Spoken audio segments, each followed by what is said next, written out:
Hello जी। नमस्कार। राम राम सभी प्यारे भाइयों को। कैसे हैं आप सब? मैं हेमंत कुमार मिश्रा आपका स्वागत करता हूं आपके अपने YouTube channel pro maths mentor Hemant sir में। उम्मीद करता हूं कि आप सब बहुत स्वस्थ, बहुत अच्छे, बेहतर होंगे। आपके अच्छे स्वास्थ्य की कामना करता हूं। उम्मीद करता हूं कि अपने गोल के लिए आप दिन रात जी तोड़ मेहनत कर रहे होंगे। हम आज आपके लिए दोबारा आ गए हैं आपको अच्छे कॉन्सेप्ट के बढ़िया सवाल लेकर, स्पीड, टाइम और डिस्टेंस में। तो बिना देरी किए फटाफट से आ जाते हैं हम। और अगर हो सके तो अपने कुछ मित्रों तक भी इस वीडियो को थोड़ा सा फैलाने की कोशिश करें। आपका थोड़ा सा सपोर्ट हमको मोटिवेट करता है काम को करने के लिए।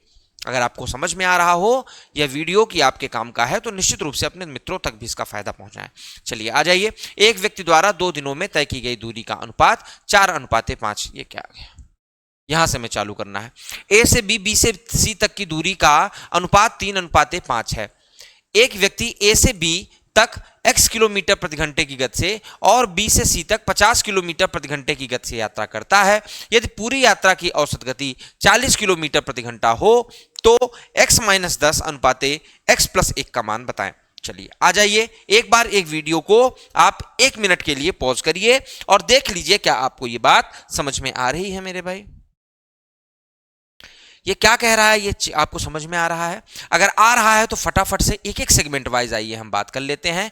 आपको पता है मेरे भाई कि औसत गति जो होता है वो क्या होता है? कुल दूरी बटा कुल समय के।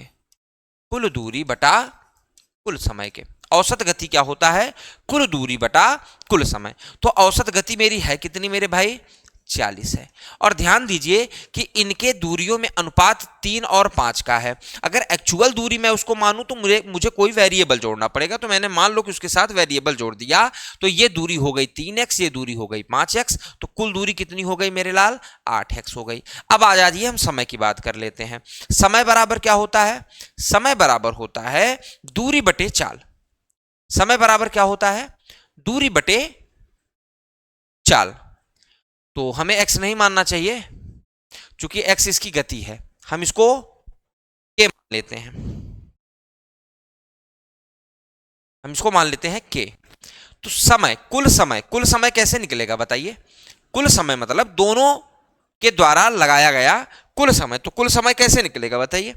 आप कहेंगे सर एक के द्वारा चली गई दूरी बटा उसके द्वारा लगा समय, धन दूसरे के द्वारा चली गई दूरी बटा उसके द्वारा समय की बात कर रहा हूं तो दूरी बटे चाल। ओके, इतनी बात हमारी डन हो गई। बोलिए इतने में आपको कहीं संकट है कोई? इतने में आपको कहीं कोई संकट है? अगर नहीं है तो एक बात बहुत आसानी से समझिए आप। क्या मैं ऐसा कह सकता हूं क्या इनको पक्षांतर कर सकता हूं? अब बताइए, क्या मैं यहां से k कॉमन लेकर इन दोनों में से यहां से मैं k कॉमन ले लूं तो इस k से इस k को एलिमिनेट कर दूंगा आसानी से, हाँ या ना? फिर ध्यान दीजिए बहुत आसानी से 5 कन्नम 5, 5 धम में 50 कर सकता हूं। आप कहेंगे सर ये भी ठीक है। फिर मैं इस पूरे टर्म को इस तरफ ऐसे ला सकता हूं 3/x प्लस 1/10। ये पूरा टर्म मैं इधर ले गया और इस टर्म को मैं इधर लाया तो ये क्या हो गया? 8/40। बताइए क्या इतनी बात से आप इत्तेफाक रखते हैं? आप कहेंगे सर बिल्कुल हम इत्तेफाक रखते हैं। ठीक है, अगर आप इतनी बातों से इत्तेफाक रखते हैं तो फटाफट से आ जाइए। अब हमें एक इक्वेशन सॉल्व करना है। 3/x plus 1/10 is equal to 8 एकन्नम 8, 8 पंचे 40। यानी 3/x बराबर क्या हो गया मेरे भाई? 1/5 माइनस 1/10। 5 दूनी 10, 2 एकन्नम 2 माइनस 1, 1/10। 3/x बराबर क्या हुआ? 1/10। यानी x बराबर क्या हो गया? 30। यानी 30 किलोमीटर प्रति घंटा उसकी चाल थी। यानी 30 किलोमीटर प्रति घंटा पहले वाले व्यक्ति की चाल थी। ए से बी तक वो x की चाल से गया है। ठीक है, तो अब मुझको दुनियादारी से नहीं मतलब है, मुझे x-10 और x+1 करना है। तो x-10 क्या होगा? 30-10 अनुपाते 30+1। ओके, तो कितना हो जाएगा? 30-10 20, 20 अनुपाते 31। ऑप्शन नंबर 2, हाँ या ना?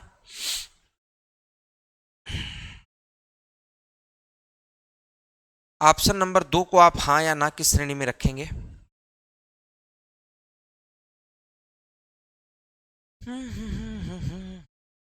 बिल्कुल आप वीडियो को पॉज करें 1 मिनट के लिए और देखा करें चीजों को करके, ठीक है? उम्मीद करता हूं ये सवाल आपके समझ में आ गया होगा। आगे चलें, आज्ञा है? चलिए आ जाइए फटाफट से। एक व्यक्ति द्वारा 2 दिनों में तय की गई दूरी का अनुपात 4:5 है।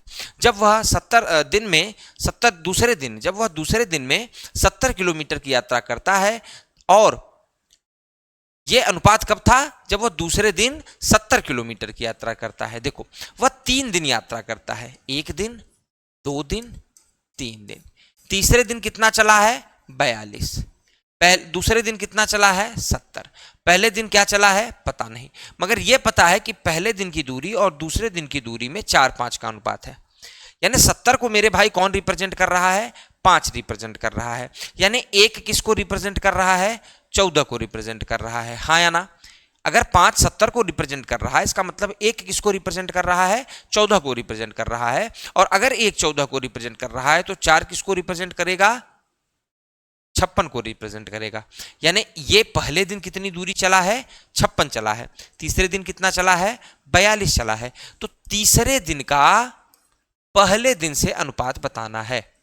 तीसरे दिन का पहले दिन से अनुपात बताना है। तो तीसरे दिन की दूरी कितनी है? 42 है। पहले दिन की दूरी कितनी है? 56 है। क्लियर कर लीजिए हाँ या ना। अगर इतनी बातें आपको क्लियर हैं, तो बहुत आसानी से आप इसे कर सकते हैं। 7 छंग 42, 7 अठे 56, 2 तिहाई 6, 2 चौके 8। यानी तीसरे दिन का पहले दिन की दूरी का अनुपात 3:4 है।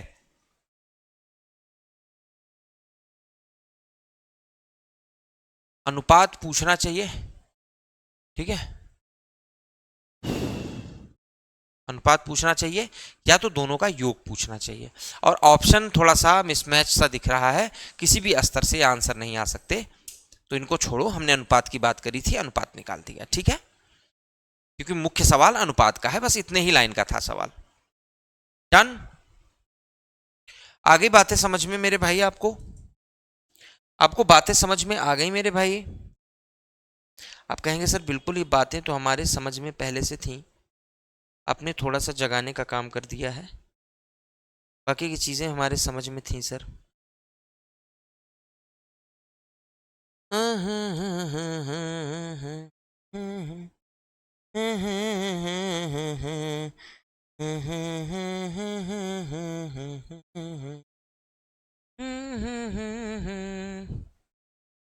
चलिए बोलिए, क्या हम आगे चलने की आपसे आज्ञा मांग सकते हैं? आप कहेंगे सर बिल्कुल आगे चलने की आज्ञा है।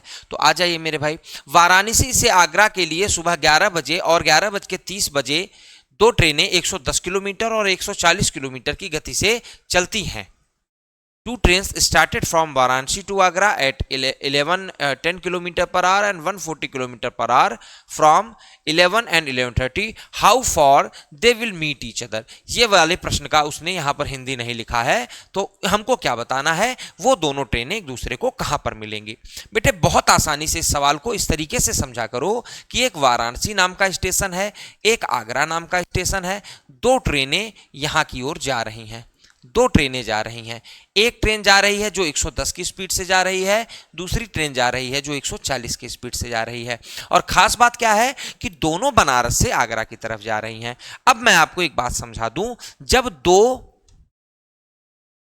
मूविंग ऑब्जेक्ट, चलती हुई वस्तुएं, जब 2 मूविंग ऑब्जेक्ट बेटा, जब 2 चलती हुई वस्तुएं सेम डायरेक्शन में जाएं, सेम डायरेक्शन में जाएं बेटा, सेम डायरेक्शन में जाएं, देन उनका जो कैलकुलेटिव, यानी जो हमें स्पीड कैलकुलेट करना है, कैलकुलेटिव स्पीड जो, या रिलेवेंट स्पीड आप कह सकते हो, कैलकुलेटिव कह सकते हो, रिलेवेंट स्पीड कह सकते हो, आपेक्षिक गति कह सकते हो।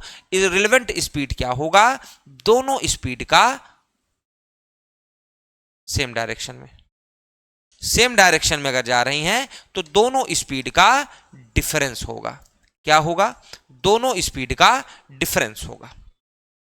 अगर दो मूविंग ऑब्जेक्ट एक ही डायरेक्शन में जा रही हैं तो जो आपेक्षिक गति होगी, यानी जिस गति को लेकर हमें काम करना है, वो उन दोनों स्पीड का डिफरेंस होगा। अगर दो ट्रेनें 110 और 140 की स्पीड में बनारस से आगरा जा रही हैं तो एक्चुअल में 110 और 140 के बीच में 30 का अंतर है। आप ये समझ सकते हो कि एक ट्रेन रुकी हुई है और दूसरी ट्रेन 30 की स्पीड से आ रही है, तो कितने देर में उसको पकड़ लेगी। ठीक है, ध्यान दीजिए।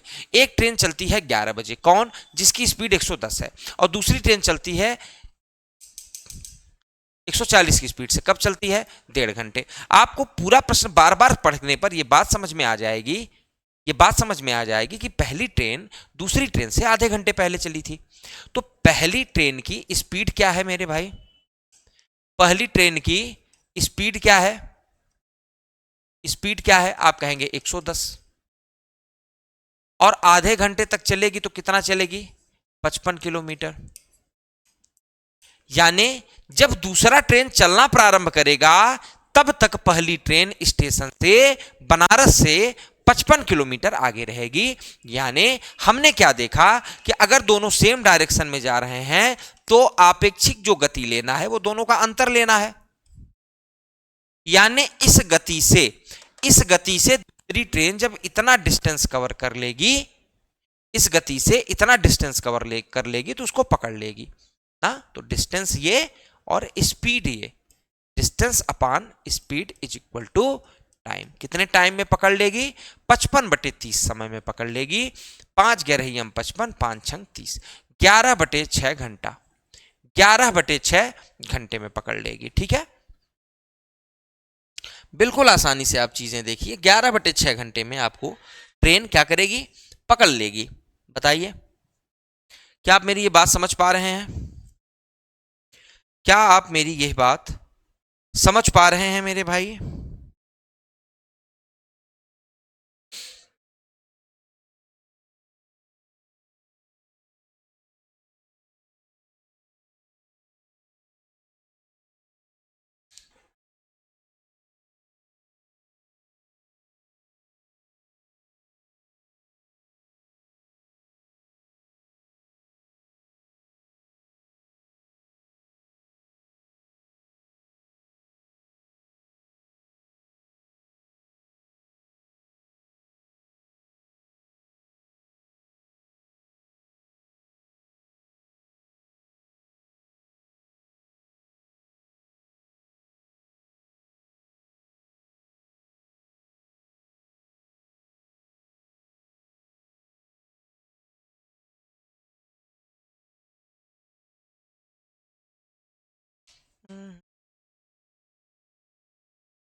हाउ फॉर सॉरी, मैंने यहां समय निकाला है अभी, मगर वो चाहता है कि कितना दूर पर एक दूसरे को पकड़ लेगी, कितना दूरी पर एक दूसरे को पकड़ लेगी।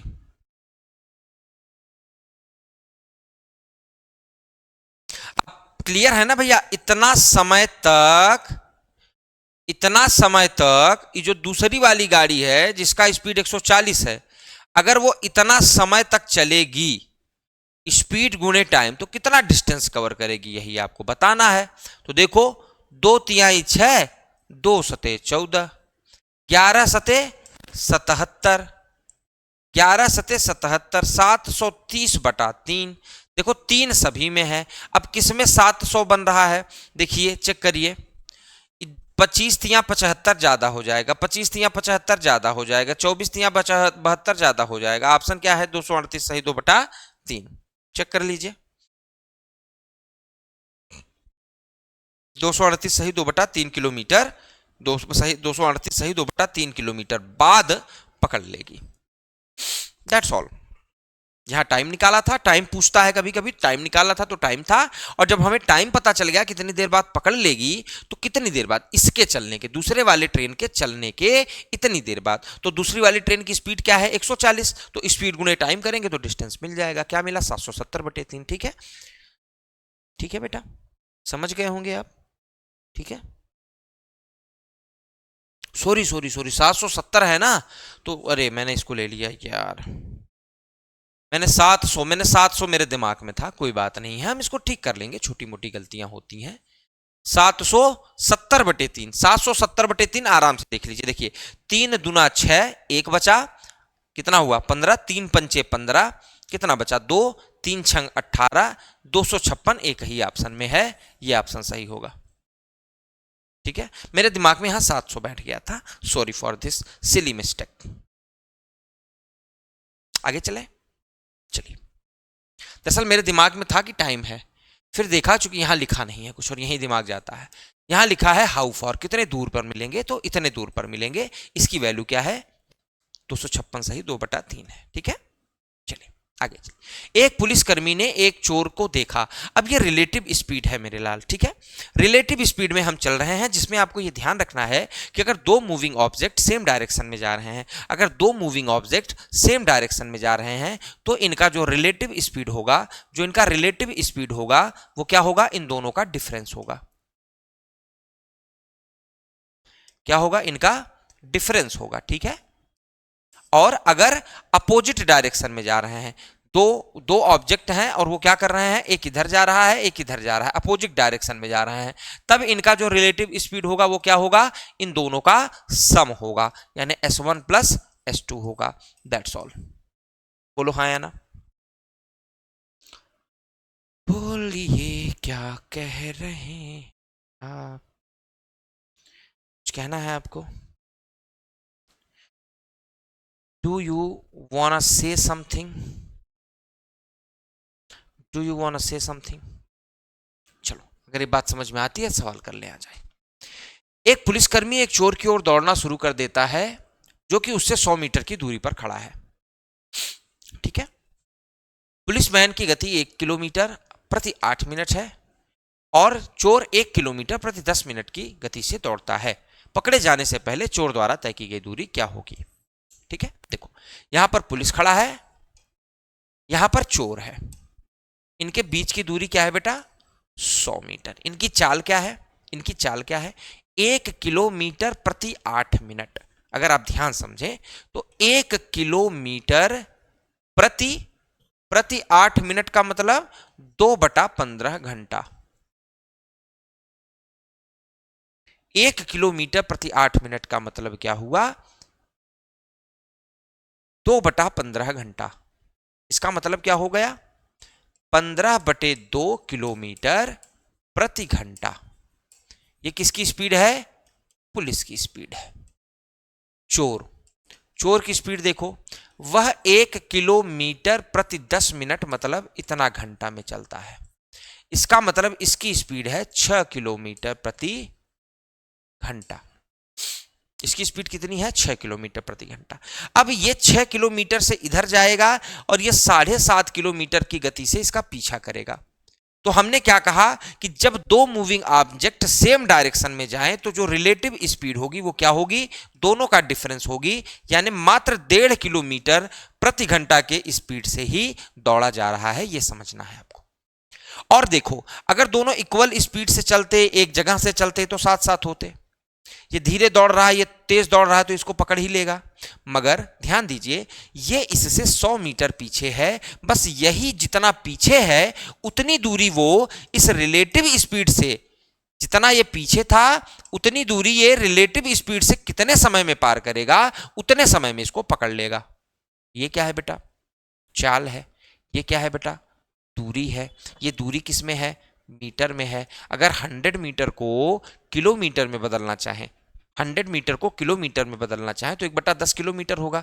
तो डिस्टेंस क्या हो गया, distance upon speed is equal to time. तो क्या चला जाएगा बेटा, ये ऊपर चला जाएगा। जाएगा, बोलो 1/10 बराबर 1.5/1, तो ये दोनों नीचे आ जाएंगे। तो 1/15 घंटा, 1/15 घंटा में पकड़ लेगा। 1/15 घंटा में पुलिस चोर को पकड़ लेगा, चोर द्वारा तय की गई दूरी। चोर की स्पीड क्या है बेटा, और कितना समय तक चलेगा, तो कितनी दूरी चलेगा, देखो 3 दूनी 6, 3 पंचे 15, 2/5 किलोमीटर चलेगा। 2/5 किलोमीटर मतलब 2/5 किलोमीटर मतलब 2000/5 मीटर यानी 400 मीटर। 400 मीटर भागेगा तभी पुलिस उसको पकड़ लेगा। आराम से समझिए, पुलिस जितना चोर से दूर है उतनी दूरी इस रिलेटिव स्पीड से जितने समय में तय करेगा उतने समय में पुलिस चोर को पकड़ लेगा। गाड़ी, चोर, ट्रेन, हर चीजें ऐसे पकड़ती हैं। दोनों ट्रेनों के बीच में, दोनों वस्तुओं के बीच में दूरी देखो, ये दूरी इस रिलेटिव स्पीड से जितने देर में तय की जा सकती है उतने देर में ये इसको पकड़ लेगा। दैट्स ऑल, इतना ही समझना है आपको। और इस हिसाब से इतना समय लगा पुलिस को चोर को पकड़ने में, 1/15 घंटा। अब चोर के द्वारा तय की गई दूरी पूछी गई थी, तो बेटा चोर के द्वारा तय की गई दूरी क्या है? दोनों एक ही समय पे चले थे, दोनों एक ही समय पे चले थे।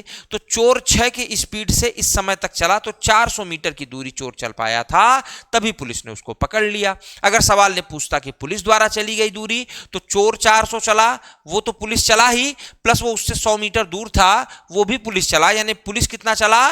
500 मीटर। चोर कितना चला?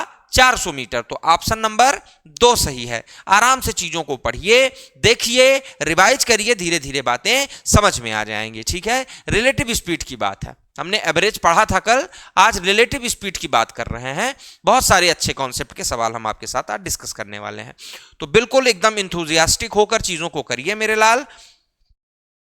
ठीक है, और इनके नोट्स जरूर अपने हाथ से बनाइए, क्योंकि हम ज्यादा से ज्यादा आपको अपने टेलीग्राम चैनल पर जो क्वेश्चंस पढ़ा रहे हैं उन क्वेश्चंस के पीडीएफ प्रोवाइड करा सकते हैं। ठीक है, और वो हम कराएंगे, आपको लगातार हम पीडीएफ प्रोवाइड करा देंगे। प्रो मैथ्स मेंटर के टेलीग्राम चैनल को ज्वाइन कर लीजिए, वहां से आपको पीडीएफ मिल जाएगा मेरे भाई। ठीक है,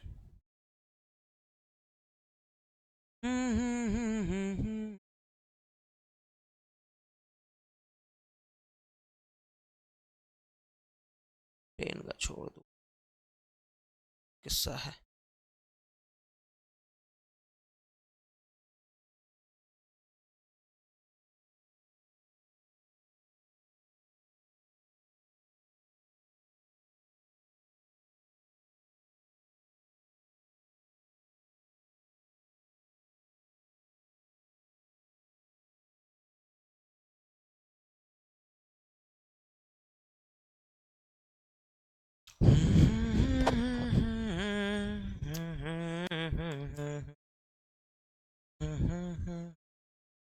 चलिए आगे चलते हैं फटाफट से, आपने इसको नोट कर लिया होगा।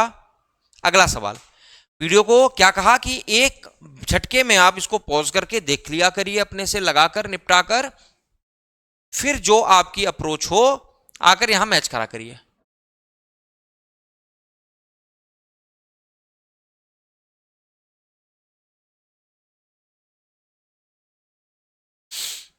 सारे प्रीवियस ईयर क्वेश्चन हैं, ताकि आपकी प्रैक्टिस उन प्रश्नों से हो जिनसे कोई बच्चा इंस्पेक्टर बना है, जिनसे कोई बच्चा ऑफिसर बना है, उन प्रश्नों से आप प्रैक्टिस करिए। ना इससे ज्यादा कठिन करना है, ना इससे ज्यादा सरल करना है।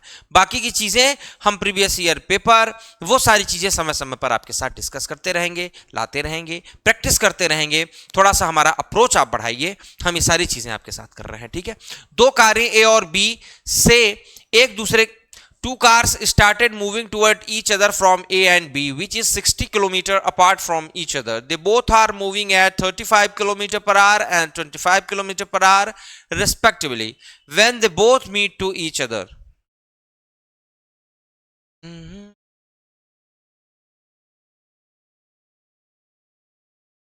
ये 6.2 होगा।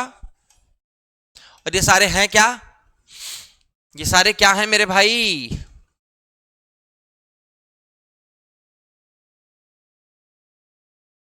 देखते हैं। देखो, दो वस्तुएं हैं, सॉरी दो स्थान हैं ए और बी। दो कारें एक दूसरे की ओर चलना प्रारंभ करती हैं, अपोजिट डायरेक्शन। इसे क्या कहते हैं मुन्ना? Opposite direction. और याद रखो कि अपोजिट डायरेक्शन में अपोजिट डायरेक्शन में जो रिलेटिव स्पीड होती है मेरे लाल, क्या होती है, रिलेटिव स्पीड जो होती है वो दोनों की चालों का सम होता है। वो क्या होता है, दोनों की चालों का सम होता है। रिलेटिव स्पीड जो होती है वो दोनों की चालों का सम होता है मेरे भाई, ठीक है।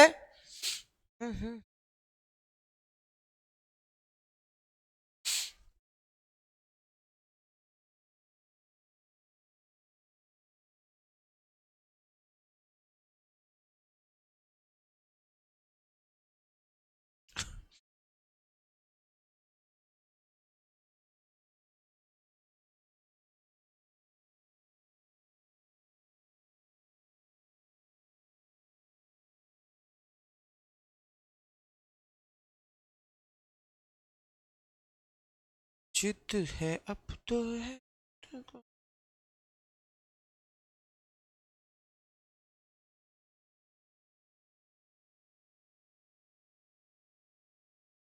हम्म, हम्म, हम्म।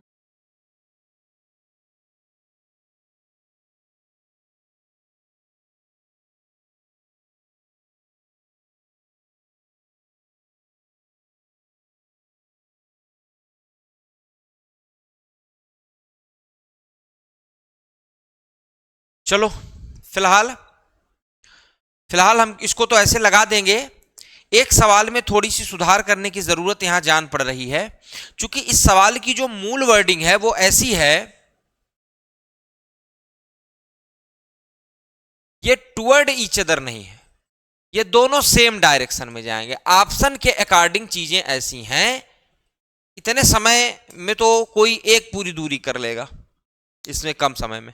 इसका मतलब यह है कि दोनों सेम डायरेक्शन में जा रही हैं, यानी एक कार ए पर खड़ी है, एक कार बी पर खड़ी है, और दोनों सेम डायरेक्शन में चलना चालू करती हैं। वो तीसरे स्थान सी पर मिलेंगी, तो ये सी पर कितनी देर बाद मिलेंगी, कब मिलेंगी, यही बात करनी है हमको, ठीक है। अब ये देखिए मेन बात मैंने अभी कब समझाई आपको, कि जब दो चीजें सेम डायरेक्शन में जा रही हैं तो उनके स्पीड का जो डिफरेंस होगा मेरे लाल, वही क्या होगा, उनका रिलेटिव स्पीड होगा। वो क्या होगा, उनका रिलेटिव स्पीड होगा। तो रिलेटिव स्पीड क्या हो गया, 10 किलोमीटर प्रति घंटे। और आपको याद होगा चोर पुलिस वाले केस में कि दोनों ऑब्जेक्टों के बीच की जो दूरी है, वही दूरी वो इस रिलेटिव स्पीड से जितनी देर में पास करेगा उतनी देर में ये इसको पकड़ लेगा। ठीक चोर पुलिस वाला केस है। इस स्पीड से ये डिस्टेंस ये कार जितनी देर में तय करेगा उतनी देर में इसको पकड़ लेगा, ठीक है। 60 का डिस्टेंस अगर 10 के स्पीड से तय किया जाए तो 6 घंटे बाद वो एक दूसरे को पकड़ लेंगे। तो आंसर क्या हुआ मेरे लाल, 6 घंटा। इतना छोटा सा था सवाल। अपोजिट डायरेक्शन करते तो सवाल तो लगता, ऑप्शन ना मैच करता, ठीक है। उसमें सवाल लगाने में कोई बड़ी बात नहीं थी। अभी हम सेम डायरेक्शन कर रहे हैं तो वो कर लेंगे, अपोजिट डायरेक्शन भी कर लेंगे, ठीक है। आराम से इन बातों को आप समझिए। कोई दिक्कत थी, दो कार थी ए बी पर खड़ी थी, दोनों सेम डायरेक्शन में चलना चालू कर दी। इसकी स्पीड 35 थी, इसकी स्पीड 25 थी, तो दोनों सेम डायरेक्शन में चलेंगे तो निश्चित है कि रिलेटिव स्पीड 10 आएगी। तो 10 की स्पीड से जो इनके बीच में डिस्टेंस था, उस डिस्टेंस को जितनी देर में तय किया जा सकता है उतनी देर में दूसरी कार यानी तेज कार धीरी कार को पकड़ लेगी, ठीक है। बोलिए ठीक है अथवा नहीं। आप कहेंगे सर बिल्कुल ठीक है। अगर ठीक है तो आगे चलिए, ठीक है तो आगे चलिए। दो स्टेशन ए और बी के बीच की दूरी 200 किलोमीटर है। दो स्टेशन ए और बी के बीच की दूरी 200 किलोमीटर है।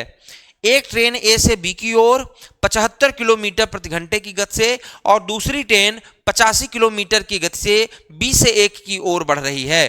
तो मिलने के 3 मिनट पहले दोनों के बीच की दूरी क्या होगी। बहुत शानदार सवाल है। देखो दो स्टेशन है बेटा, ए है और बी है, ठीक है। ए और बी है, इनके बीच के डिस्टेंस कितना है लाल, इनके बीच का डिस्टेंस है 200 किलोमीटर, ठीक है। इतनी बातें आपको समझ में आ गई। अब वो क्या कह रहा है, एक ट्रेन ए से बी की ओर, एक ट्रेन ए से बी की ओर चलती है। किस स्पीड से चलती है, 75 की स्पीड से चलती है।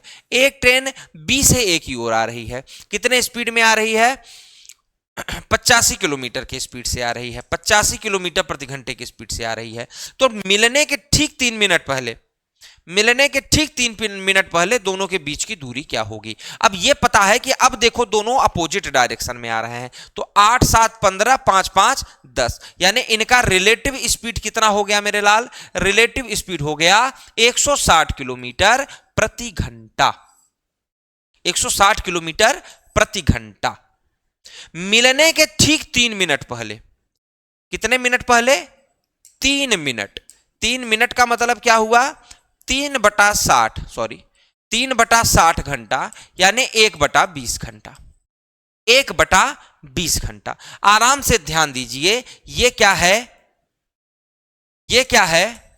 ये उनका चाल है, चाल। चाल गुणे वह समय कर दें जितना उनको चलना ही नहीं है, तो पता चल जाएगा ना कि कितनी दूरी बची है। ऑप्शन नंबर, खत्म सवाल। भाई ये उनका रिलेटिव स्पीड आया है, दोनों मिलकर इस स्पीड से चल रही हैं, और ठीक 3 मिनट पहले, इनके मिलने के ठीक 3 मिनट पहले अगर वो 160 के स्पीड से किसी समय पर मिलेंगी, तो उसके ठीक 3 मिनट पहले वो कितना पीछे रहेंगी? 8 किलोमीटर। ठीक है, चाल गुणे समय बराबर दूरी। अच्छे से समझिए बात को, आपको बात समझ में आ जाएगी कि अगर मैं 160 की स्पीड से चल रहा हूं और ठीक 3 मिनट पहले मुझे ब्रेक मारना है, तो मैं कहां रुकूंगा? तो मैं ये थोड़ी नहीं निकालूंगा कि मैं पहुंचूंगा कितने बजे, उससे 3 मिनट पहले की बात करूं, बल्कि मैं तो ये देखूंगा कि अगर मैंने ब्रेक ना मारा होता तो मैं 3 मिनट में कितनी दूरी जाता। अगर मैंने ब्रेक ना मारा होता तो मैं 3 मिनट में कितनी दूरी जाता, ठीक उतनी ही दूरी बच गई मेरा लास्ट डेस्टिनेशन आने से। ठीक इसी तरीके से टॉपिक यहां पर कंसोलिडेट हुआ कि अगर वो दोनों 160 की स्पीड से जा रहे हैं, ठीक 3 मिनट पहले रुकना हुआ, तो उनके बीच का डिस्टेंस 8 किलोमीटर का होगा। और ऑप्शन नंबर दूसरा आपका बिल्कुल सही ऑप्शन है। बोलिए हाँ या ना, बोलिए। सारे सवाल प्रीवियस ईयर हैं मेरे लाल, सारे सवाल प्रीवियस ईयर हैं। आपको ये बात अच्छे से समझनी होगी कि प्रीवियस ईयर सवाल हम आपको करवा रहे हैं, ताकि आपका जो सही वैल्यूएबल चीज है वो आपको सीखने को मिले, और दोनों चीजें आपको बेहतर तरीके से समझ में आए कि सवाल को करना कैसे है और कौन से सवाल हमारे लिए जरूरी हैं। उम्मीद है ये बात आपको समझ में आ गई होगी। बोलिए।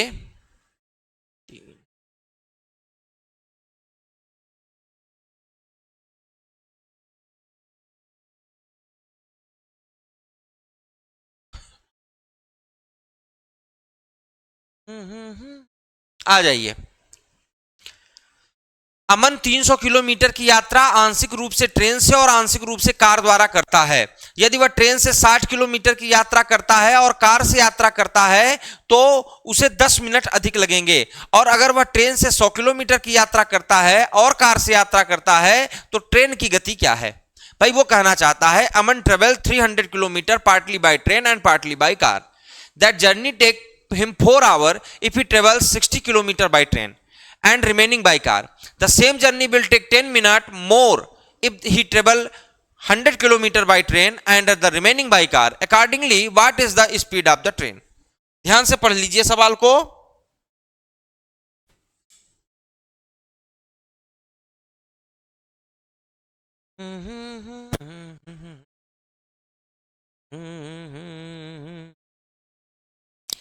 शर्मा ही जाओ।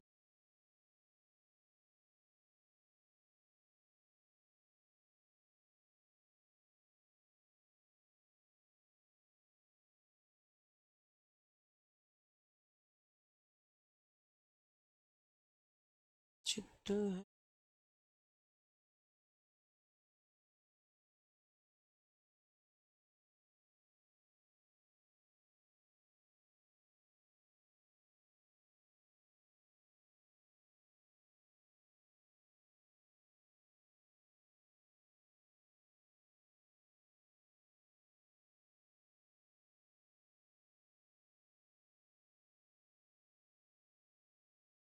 चलिए मान लेते हैं कि जो ट्रेन की चाल है, देखो ऐसे सवालों में आप बहुत आसानी से लगा सकते हैं। ट्रेन की चाल आप x किलोमीटर प्रति घंटा मान लें, और कार की चाल आप क्या मान सकते हैं? कार की चाल आप y मान सकते हैं, y किलोमीटर प्रति घंटा मान सकते हैं। तो ध्यान दीजिए केस वन में क्या होगा कि ट्रेन के द्वारा 60 किलोमीटर की दूरी चली गई होगी इस चाल से, और बची हुई दूरी चली गई होगी ट्रेन से इस चाल से, तो उसको कुल 4 घंटे का समय लगा। भाई दूरी बटे चाल बराबर समय होगा। ये केस वन हो गया, ये केस वन हो गया। अगर आप लिखना चाहें तो इनमें से देखो, अगर आप चाहें तो 4 कॉमन निकाल सकते हैं, तो क्या हो जाएगा 15 बटे x, और ये क्या हो जाएगा 4 छंग 24, 60 बटे y बराबर 1। ये समीकरण 1 हो गया। दूसरा केस आ जाइए, बात करते हैं। दूसरे केस में क्या हुआ? केस नंबर 2 में क्या हुआ कि अब वो ट्रेन से इतना चलने के लिए तैयार है, और बची हुई दूरी वो क्या करने के लिए तैयार है? कार से चलने के लिए तैयार है। और तब उसको कितना समय लगता है? चेक करिए, 4 घंटे से 10 मिनट अधिक लग गया। तो 4 में हम 1/6 जोड़ते हैं तो 25/6 हो जाता है। अब यहां से अगर हम 25 कॉमन लें तो 4/x प्लस 8/y बराबर क्या हो जाएगा? क्या हो जाएगा? 1/6। समीकरण नंबर 2। अब आपको पता है 2 समीकरण है, 2 वेरिएबल है, तो एक वेरिएबल को एलिमिनेट करना पड़ेगा, और इसके लिए आपको क्या करना पड़ेगा? जो सटीक हो उसको अकॉर्डिंगली बना लो।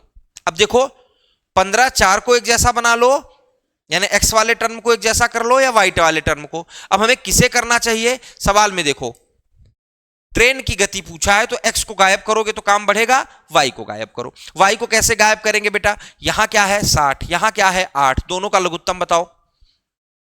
120 बनाओ, इसको 2 का गुणा कर दो बेटा, और इसका इसमें कितने का गुणा कर दोगे?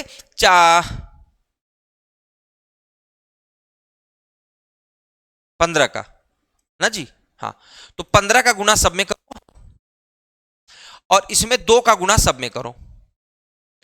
ठीक है, अब थोड़ा सा यहां पर ध्यान दे लो, जब मैं उसमें 2 का गुणा सब में कर दूंगा तो क्या हो जाएगा? 30 बटे x, और ये क्या हो जाएगा? 120 बटे y, और ये बराबर क्या हो जाएगा? 2। और यहां क्या हो जाएगा? यहां चेक करो, 15 चौके 60 बटे x, और प्लस क्या हो जाएगा? 120 बटे y बराबर क्या हो जाएगा?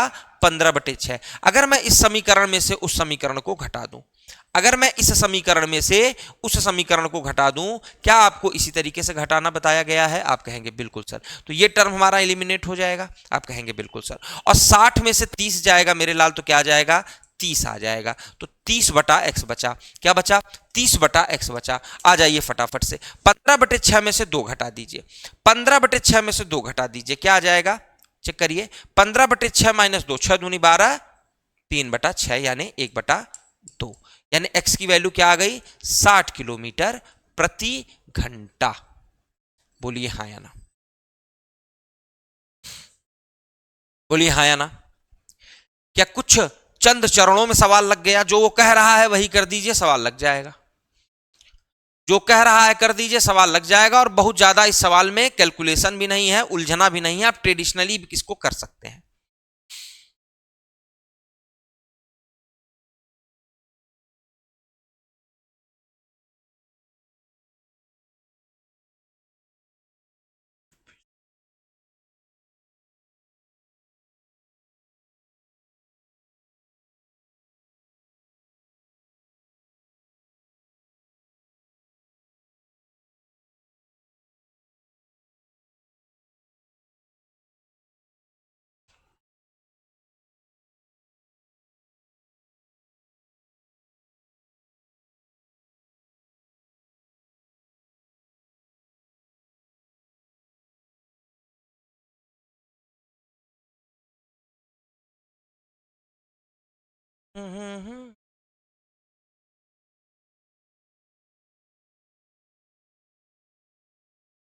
अब यहां पर कुछ मजबूरी थी। अगर देखिए कार का कुछ हमको संकेत दिया होता तो क्लियर है, जो कार के द्वारा अगर 40 किलोमीटर जितने समय में चला जाता है, ट्रेन के द्वारा 40 किलोमीटर चलने में 10 मिनट अधिक लेता है।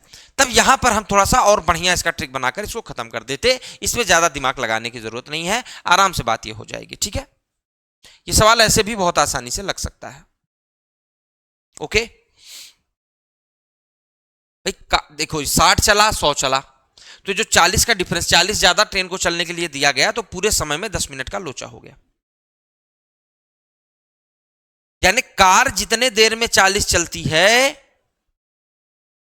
ट्रेन 40 चलने के लिए उससे 10 मिनट ज्यादा समय लेता है। ट्रेन और कार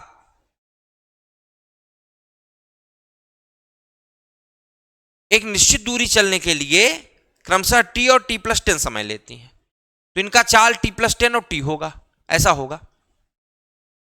चाल t+10 और 10 होगा, माने 10 की कमी और ज्यादा होगा। ट्रेन 10 किलोमीटर प्रति घंटा ज्यादा तेज चलेगा, और जो है कार क्या करेगी, कार 10 किलोमीटर प्रति घंटा ज्यादा तेज चलेगा और ट्रेन धीरे चलेगी। इस तरीके से चीजें मैनेज होंगी, ठीक है। तो उसमें हमें बहुत परेशान नहीं होना है, नॉर्मल से सवाल लग गया है, आप आगे चल सकते हैं।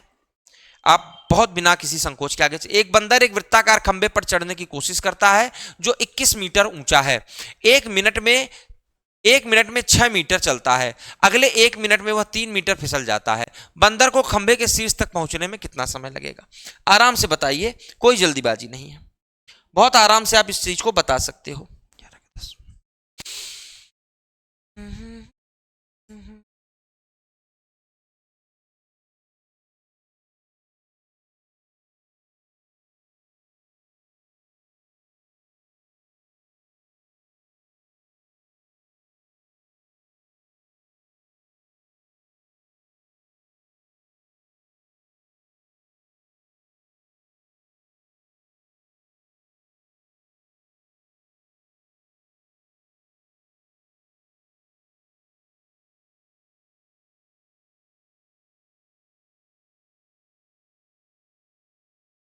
बहुत आसान सवाल है देखो, मगर थोड़ा सा बहुत टेक्निकल सवाल है, इसको समझ सकते हैं। देखो, एक बंदर है, जब वह वृत्ताकार खंबे पर चढ़ने की कोशिश करता है जो कि 21 मीटर लंबा है, 21 मीटर लंबा है, तो इस पे चढ़ने की कोशिश करता है और 1 मिनट में 6 मीटर जाता है, और फिर अगले मिनट में क्या करता है, 3 मीटर खसक के चलाता है। यानी वह 2 मिनट में मेरे लाल कितना काम कर पाता है? केवल 3 मीटर चढ़ पाता है। 2 मिनट में कितना काम कर पाता है? केवल 3 मीटर चढ़ पाता है। 2 मिनट में कितना काम कर पाता है? 3 मीटर चढ़ पाता है। यानी अगले 2 मिनट में वो और 3 मीटर जाएगा, यानी यहां से चढ़ेगा तो 6 जाएगा, 6 से वापस 3 यहां आ जाएगा। यानी हर 4 मिनट में वह 2 मिनट में 3 मीटर, फिर अगले 2 मिनट में वह 3 मीटर चलेगा।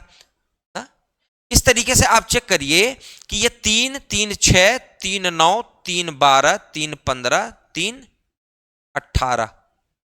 मगर एक चीज यहां पर टेक्निकल है, बहुत टेक्निकल है, वो आपको समझना है ना, इसी में गलती होती है। वो क्या है मैं समझाता हूं। हर 2 मिनट में वो 3 मीटर चढ़ रहा है, ये तो बात ठीक है, मगर जो उसकी अंतिम छलांग होगी, अंतिम छलांग, क्योंकि अंतिम छलांग जब वो नीचे रहेगा तो नीचे रहेगा, और जब वो छलांग मारेगा तो 6 मीटर मारेगा तो निश्चित रूप से वो पार कर जाएगा खंबे को। यानी अंतिम छलांग वो 6 मीटर का मारेगा। अंतिम छलांग कितना मारेगा? 6 मीटर का मारेगा। और 21 मीटर में अंतिम छलांग 6 मीटर का मारेगा, यानी बचा हुआ उसको कितना चढ़ना है? 15 मीटर चढ़ना है। और हर 2 मिनट में वह 3 मीटर चढ़ रहा है, तो 15 मीटर चढ़ने में कितना समय लेगा? 10 मिनट का समय लेगा। 15 मीटर चढ़ने में 10 मिनट का समय लेगा, और अंतिम छलांग जब 1 मिनट में मारेगा तो 11 मिनट में वो खंबे पर चढ़ जाएगा। That's all. ये बात आपको समझनी है कि जब बंदर लास्ट वाला छलांग मारेगा, जब उसको कंप्लीट करना होगा तो लास्ट छलांग होगा, तो लास्ट छलांग में तो 6 मीटर वो मारेगा। तो देखिए 21 मीटर का खंबा है और लास्ट छलांग 6 मीटर का मारेगा, क्योंकि भाई फिसलेगा कब? जब वेट करेगा कि फिर दोबारा मारना है छलांग। जब कंप्लीट ही कर लेगा तो काहे फिसलेगा, तब तो कंप्लीट हो गया। तो लास्ट छलांग 6 मीटर मान लिया, तो 15 मीटर तक उसको जद्दोजहद करनी है, और ये 15 मिनट चढ़ने में उसको 10 मिनट का समय लगेगा। 15 मीटर चढ़ने में 10 मिनट का समय लगेगा, क्योंकि 2 मिनट में 3 मीटर चढ़ पा रहा है। Okay, that's all. सवाल लग गया, ठीक है? ठीक है मेरे भाई, उम्मीद है कि यह सवाल आपको बहुत अच्छे से समझ में आया होगा। उम्मीद है आप सबको सवाल बहुत अच्छे से समझ में आया होगा। हम क्या करते हैं, कभी के लिए वीडियो रोकते हैं, फिर कुछ अच्छे शानदार सवालों के साथ हम आपसे अगले वीडियो में मिलेंगे। तब तक अपना बहुत ख्याल रखिए, तैयारी करते रहिए। नमस्कार।